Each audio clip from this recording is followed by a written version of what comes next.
요한계시록 10장입니다. 요한계시록 10장입니다. 계시록 10장 우리 다 같이 한 목소리로 합독하면서 보도록 합시다. 10장입니다. 시작. 내가 또 보니 힘센 다른 천사가 구름을 입고 하늘에서 내려오는데 그 머리 위에 무지개가 있고 그 얼굴은 해 같고 그 발은 불기둥 같으며 그 손에는 펴놓인 작은 두루마리를 들고 그 오른발은 바다를 밟고 왼발은 땅을 밟고 사자가 부르짖는 것 같이 큰 소리로 외치니 그가 외칠 때 일곱 부레가 그 소리를 내어 말하더라. 일곱 부레가 말을 할 때 내가 기록하려고 하다가 곧 들으니 하늘에서 소리가 나서 말하기를 일곱 부레가 말한 것을 인봉하고 기록하지 말라 하더라. 내가 본 바 바다와 땅을 밟고 서 있는 천사가 하늘을 향하여 오른손을 들고 세세토록 살아계시니 곧 하늘과 그 가운데 있는 물건이며 땅과 그 가운데 있는 물건이며 바다와 그 가운데 있는 물건을 창조하신 이를 가리켜 맹세하여 이르되 지체하지 아니하리니 일곱째 천사가 소리내는 날 그의 나팔을 불려고 할 때 하나님이 그의 종 선지자들에게 전하신 복음과 같이 하나님의 그 비밀이 이루어지리라 하더라. 하늘에서 나서 내게 들리던 음성이 또 내게 말하여 이르되 내가 가서 바다와 땅을 밟고 서 있는 천사의 손에 펴놓인 두루마리를 가지라 하기로 내가 천사에게 나아가 작은 두루마리를 달라 한즉 천사가 이르되 갖다 먹어버리라. 내 배에는 쓰나 내 입에는 꿀같이 달리라 하거늘 내가 천사의 손에서 작은 두루마리를 갖다 먹어버리니 내 입에는 꿀같이 타나 먹은 후에 내 배에서는 쓰게 되더라.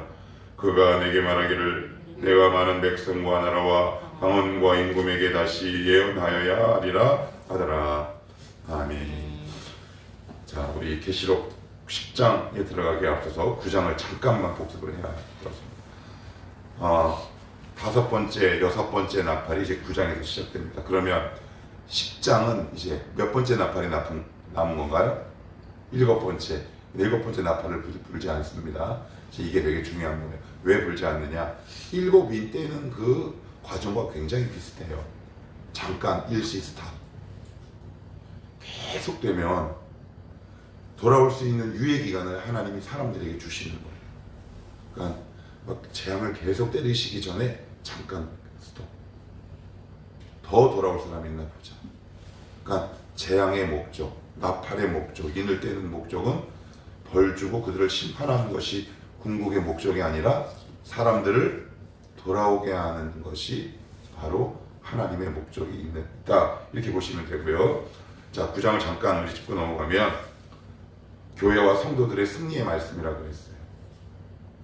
이건 계속 비슷한 말이 반복되죠. 승리의 책이다.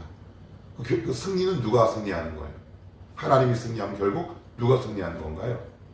성도와 교회가 승리하는 거죠.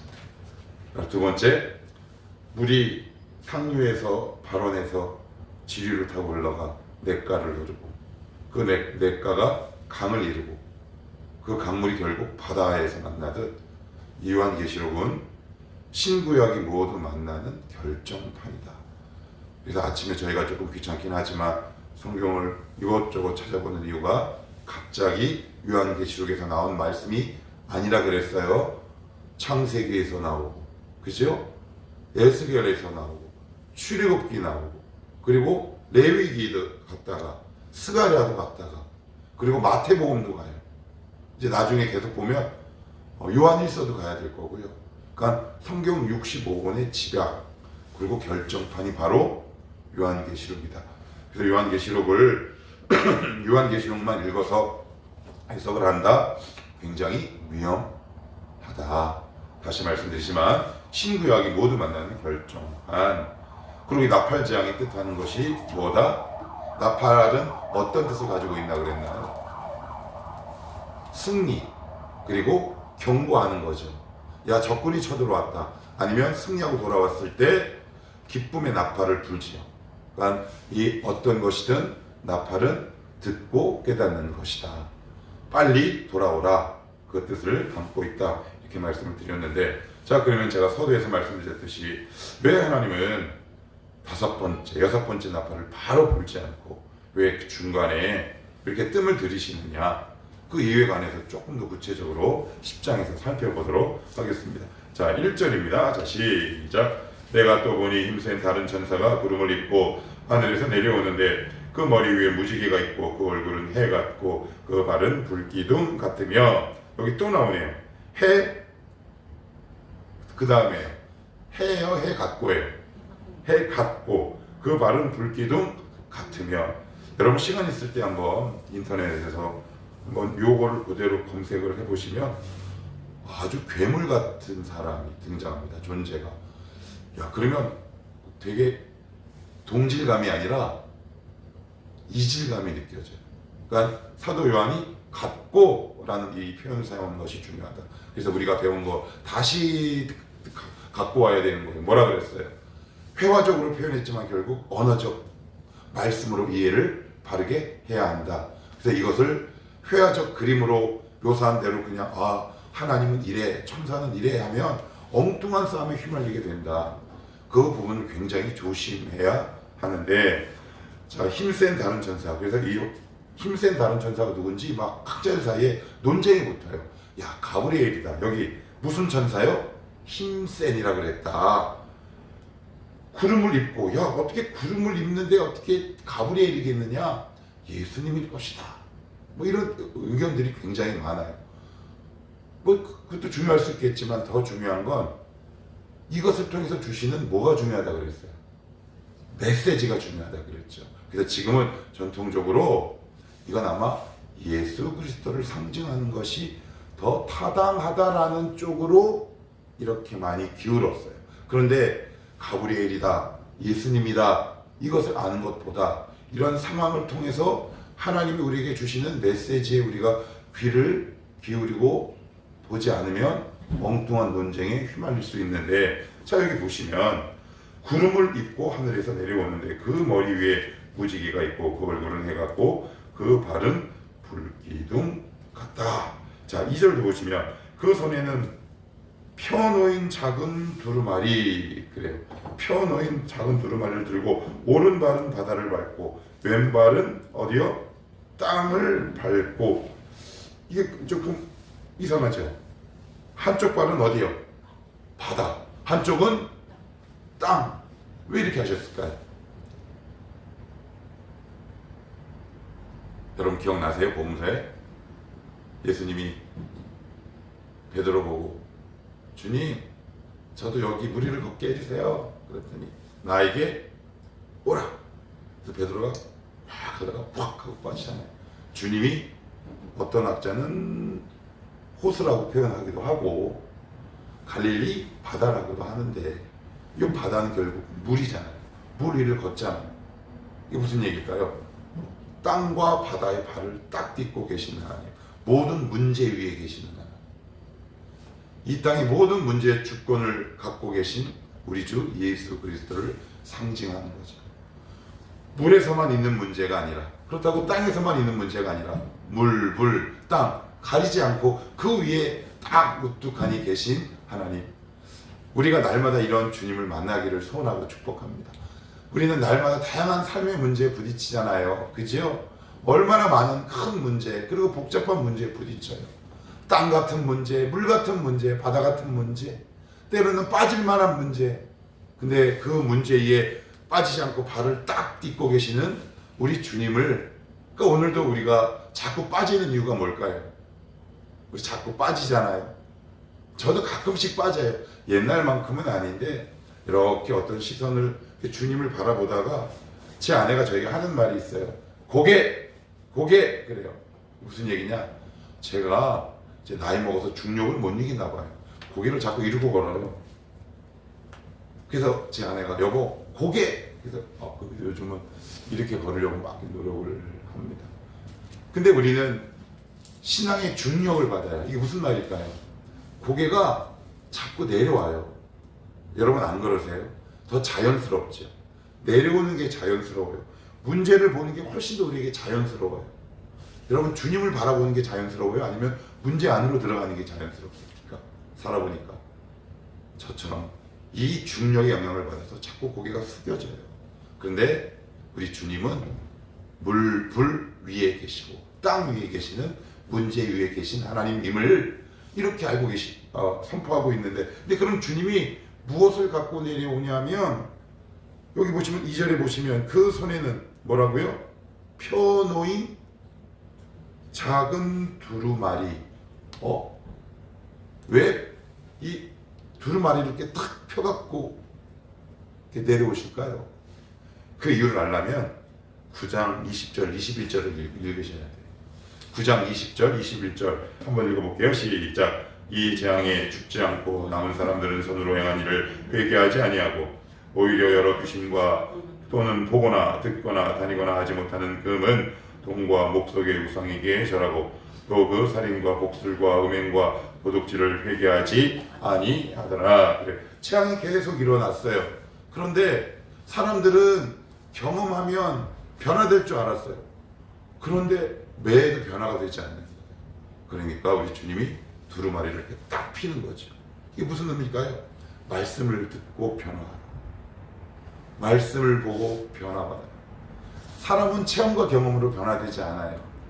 여기 있는 이 친구, 저요, 마침 그대로 다 이야기할 수 없지만 여러 가지 경험과 체험을 참 많이 했는데, 제가 결국 궁극적으로 깨닫는 한계는 뭐였냐면, 제가 20대 때 정말 큰 절망감에 휩싸인 건, 나는 수많은 기적을 보고 그 앞에서 귀신이 나가고 병자가 쫓겨나가고 했는데 왜 나는 변화되지 않는 거냐는 거예요. 야, 이게 정말 저의 가슴을 치는 거였어요. 때려도 변화 안 되고요. 그리고 기적을 일으켜도 변화 안 돼요. 결국 사람은 무엇 때문에 변화되느냐? 말씀. 그래서 주님이 그 두루마리 성경을 피고 다 내려오신 거예요. 너 이거 보고 변화되어야 한다. 여러분, 말씀이 결국 사람을 변화시킵니다. 어떤 사람은 고난당하면 악만 남은 사람이 여러분 혹시 살다 보면 있어요, 없어요? 여러분, 고난당한다고 다 변화되지 않아요. 어떤 사람은 악만 남는 사람이 있습니다. 그래? 내가 이렇게 어렵게 살았어? 그럼 나 이 약 물고 돈 번다.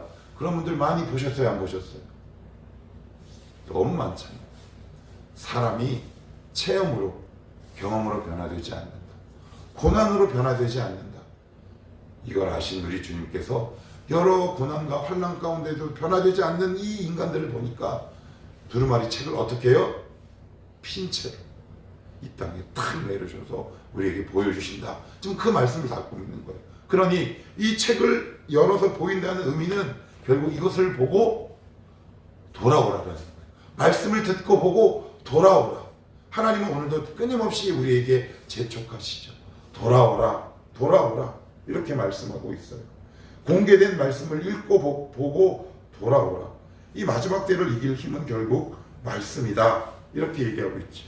3절에도 보시면 사자가 부르짖는 것 같이 큰 소리로 외치니 그가 외칠 때에 7 우레가 그 소리를 내어 말하더라. 자, 그리고 나서는 4절 한번 읽어볼게요. 시작. 7 우레가 말을 할 때 내가 기록하려고 하다가 곧 들으니 하늘에서 소리가 나서 말하기를 7 우레가 말한 것을 인봉하고 기록하지 말라 하더라.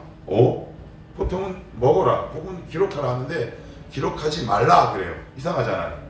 왜 기록하지 말라 할까요? 다 기록하고 알려줘도 알지 못해요. 그러니까 이게 무슨 얘기냐? 우리가 하나님을 아는 데 있어서 한계가 있는 것을 여러분들 인정하셔야 돼요. 그래서 우리에게 중요한 게 뭐냐면, 배움이 부족하다기보다는 지금 내가 알고 있는 말씀에 순종하는 것이 훨씬 더 중요함을 오늘 성경은 말하고 있는 거예요. 시간 관계상 찾아보지는 않을게요. 이게 신명기 29장 29절에 이렇게 기록되고 있어요. 비밀에 속한 것은 비밀은 하나님께 속한 것이니 라는 말씀도 나오고요. 또한 고린도전서 13장 9절을 한번 찾아볼게요. 고린도전서 13장 9절을 한번 찾아봅시다. 13장 9절. 고린도전서 13장 9절 279페이지입니다.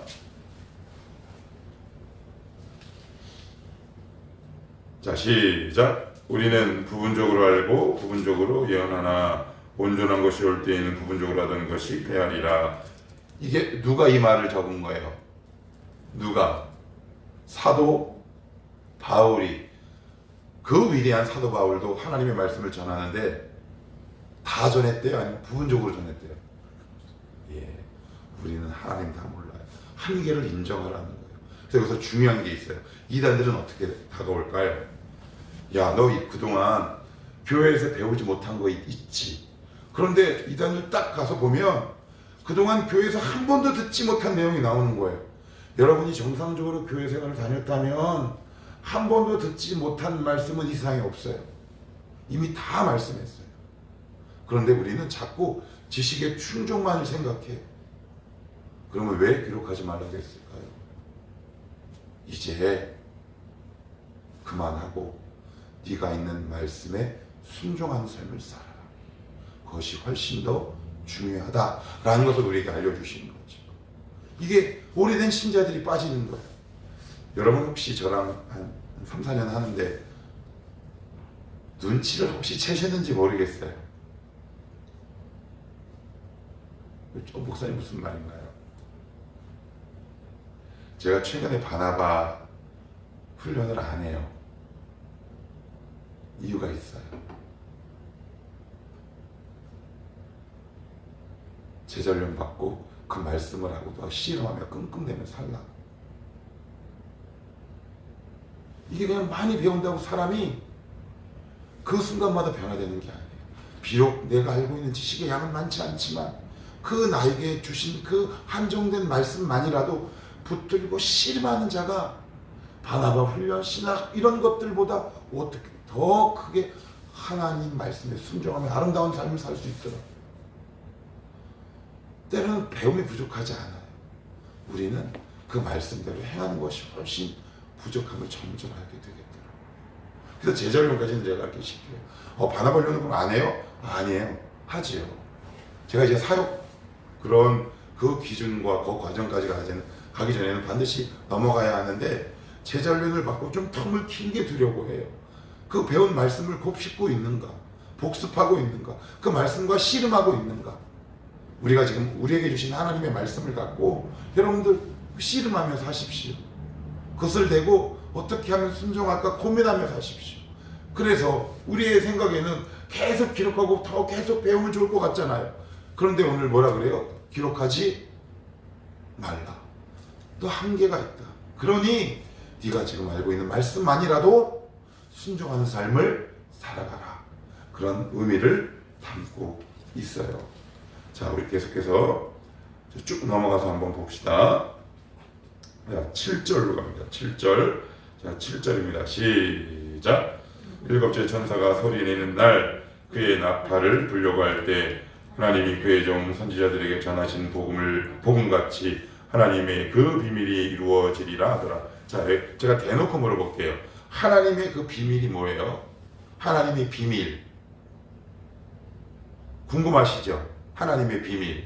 여러분들 비밀 알려고 여기 오셨잖아요. 그런데 그게 성경에 다 써있다 안 써있다? 다 써있죠. 첫째, 골로새서에 보면 이런 말씀이 있어요. 하나님의 비밀 곧 예수 그리스도라는 말씀이 있어요. 여러분 비밀 좋아하시면 안 돼요. 요한계시록 어떤 책이라고 그랬어요? 첫 번째 뭐에 관한 책이라고 그랬습니까? 예수 그리스도에 관한 책. 예수 그리스도가 하나님 우리에게 보여주신 비밀. 그러면 성도에게 있는 비밀이 아니에요. 안 비밀. 그래서 오늘 7절에 보세요. 말씀을 꼼꼼하게 보셔야 돼요. 자, 봐요. 그의 종 선지자들에게 전하신 복음과 같이 그 하나님의 그 비밀. 그러니까 하나님의 비밀이 곧 뭐라는 거예요? 복음. 예수님이라.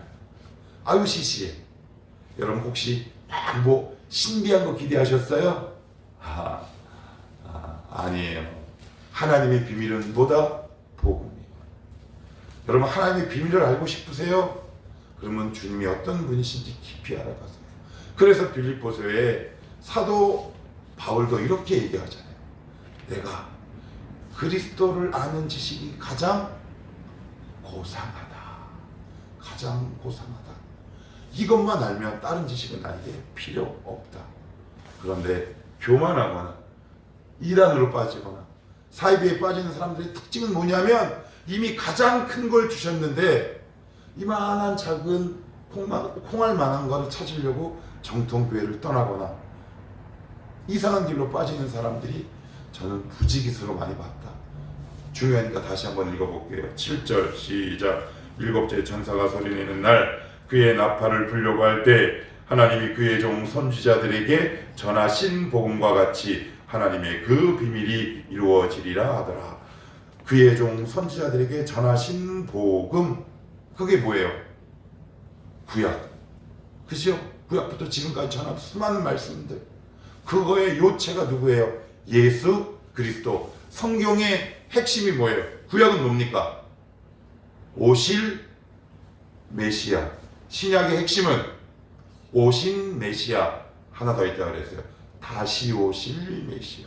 그러니까 이 이야기를 하고 있는 거예요. 여러분, 요한계시록 읽다가 신비한 것 추정하지 마십시오. 항상 우리의 시선과 우리의 관심이 하나님의 비밀 되시는 예수 그리스도에게 우리가 초점이 맞춰져 있지 않으면 우리는 신비, 영감, 그리고 신묘막측이라는 인간의 호기심과 원초적 본능을 작용하는 이단에 끌려 엉뚱한 비밀과 신비한 것을 추종하는 신비주의에 빠지기 쉽다. 그래서 정신 차리고 이성을 가지고 말씀을 대하고 접하시라. 선지자들에게 전한 복음, 그것이 뭐다? 하나님의 비밀. 그것이 복음, 바로 예수 그리스도다. 그 예수 그리스도가 누군지 그 마지막 날에 환히 알게 될 것이다. 그래서 다시 앞부분으로 돌아가면 아까 기록하지 말라 아니면 기록하라. 기록하지 말라. 다 해도 모른다. 너희는 다. 그래서 사도 바울이 고린도후서에서 이렇게 얘기하잖아요. 지금은 거울을 본 것 같이 어떻게 해요? 희미하나. 그때는 청동기 거울이라 그랬어요. 그래서 바닥바닥해도 희미하게 보인다는 말이에요. 지금은 거울을 본 것 같이 희미하나. 그날에는 내가 주와 얼굴을 대면하여 볼 것이요. 그러니까 사도 바울조차 알 수 없는 지식을 인정했다는 거예요. 하나님을 다 몰랐다는 거죠. 그런데 무엇은 알았다는 거예요? 예수님은 만났다. 항상 여기서 여러분들 벗어나지 않으셔야 한다. 예, 꼭 기억하시고 가셔야 합니다. 그래서 요한계시록을 한다. 우리 교회는 되게 신비한 이야기를 해줘. 과감하게 돌아서야 합니다. 우리의 신비요 비밀이요 자랑은 누구시다? 예수 그리스도시다. 복음이다. 여기서 한 걸음 더 나가시면 안 됩니다. 자, 8절도 한번 봅니다. 시작. 하늘에서 나서 내게 들리던 음성이 또 내게 말하여 이르되 내가 가서 바다와 땅을 밟고 서 있는 천사의 손에 펴놓인 두루마리를 가지라 하기로. 자, 누가 가지라? 누구에게 가지라 그런 거예요? 사도 요한에게 가져라. 그래요. 가져라. 그랬더니 또 9절에 내가 천사에게 나아가 작은 두루마리를 달라 한즉 천사가 이르되 어떻게 해요? 갖다 먹어 버리라. 그래요. 먹어 버리라. 네가 갖고 네가 먹어라 라는 얘기하고 있는 겁니다. 복음의 대상은 바로 너야. 말씀을 들어야 될 대상은 바로 너야, 요한아. 그러니 손가락 이렇게 하지 말고 너 오늘 하나님 말씀 앞에 바로 서 있어. 네가 하나님 말씀을 먼저 먹어야 돼, 짐승아. 말씀 전한다고 까불지 말고 매일매일 꾸준히 성실히 내가 너에게 준 말씀을 곱씹으며 되새기며 그 말씀을 하루하루 꾸준히 먹으며 살아.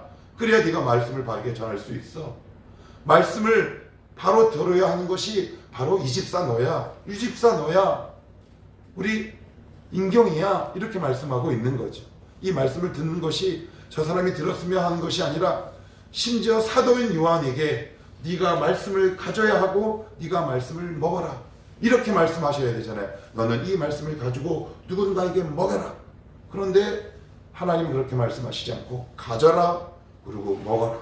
그러니까 먹는 것은 음식을 먹잖아요. 음식은 보기 위해 존재합니까? 먹기 위해 존재합니까? 먹기 위해 존재하는 거예요. 여러분, 관상용이나 전시용 음식은 그건 음식이 아니에요. 가짜 모형 플라스틱이잖아요. 그러니까 하나님의 말씀이 우리에게 관상용이나 디스플레이용이 아니에요. 말씀은 먹는 거죠. 어떻게 해요? 꼭꼭 씹어 먹어요. 그리고 되새겨 먹지요. 그리고 그 말씀을 계속 곱씹다 보면 나중에 어떻게 돼요? 달지요.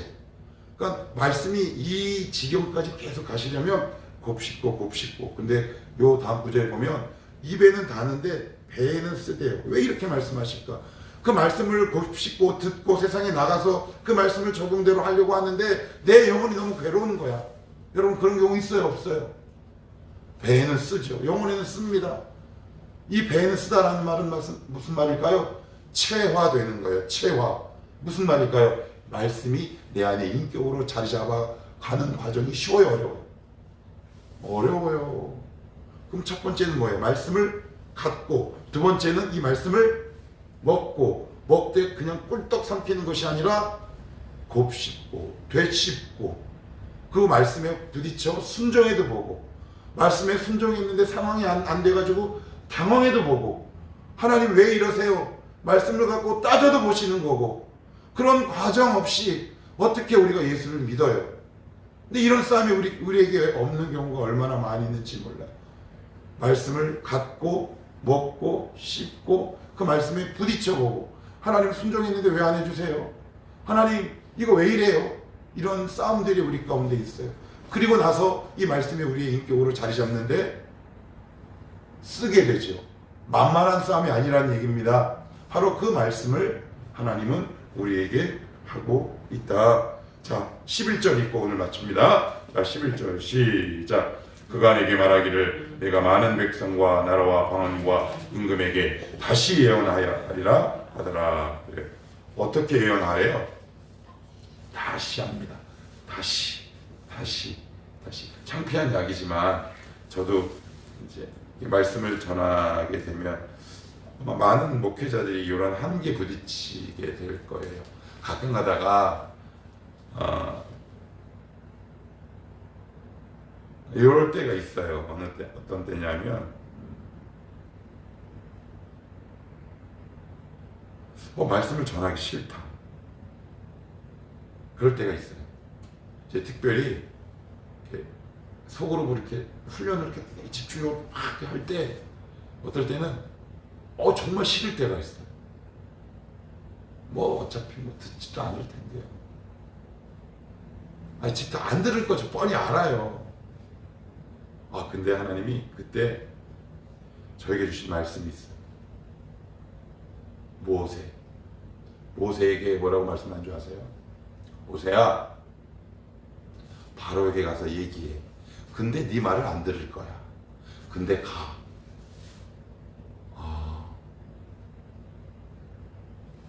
나는 누가 변화되든 변화되지 않든 나의 책임은 그게 아니구나.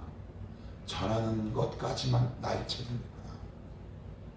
그런데도 그 음성을 들었는데도 자꾸 그런 유혹이 생길 때가 있어요. 쟤한테는 말하기 싫어. 나 이 훈련은 하기 싫어요. 예전에 있던 교회에서 그런 경험들이 얼마나, 특별히 어른들을 할 때 정말 성경 공부 들어가기 싫었어요. 제가 누구라고 말하기 그런데 딱 이렇게 들어갔는데 딱 이러고 1시간 내내 있는 거예요. 성경도 안 보고 나랑 눈싸움 하자는 건가? 정말 시험에 들어가지고 근데 이제 지금은 많이 변화되셨는데, 아무튼 그런데 오늘 뭐라 그래요? 다시 어떻게 해요? 예언하라. 말씀을 전하라. 하나님은 오늘도 이 말씀을 통해 당신의 백성을 부르시고 변화시키십니다. 우리 기억합시다. 상황과 체험과 경험이 우리를 변화시키시는 것이 아니라 결국 말씀이 우리를 변화시키시는 것이다. 결국 이 말씀을 붙들고 오늘도 여러분들이 하나님 앞에 잘 살아내시기를 축복합니다. 기도하겠습니다.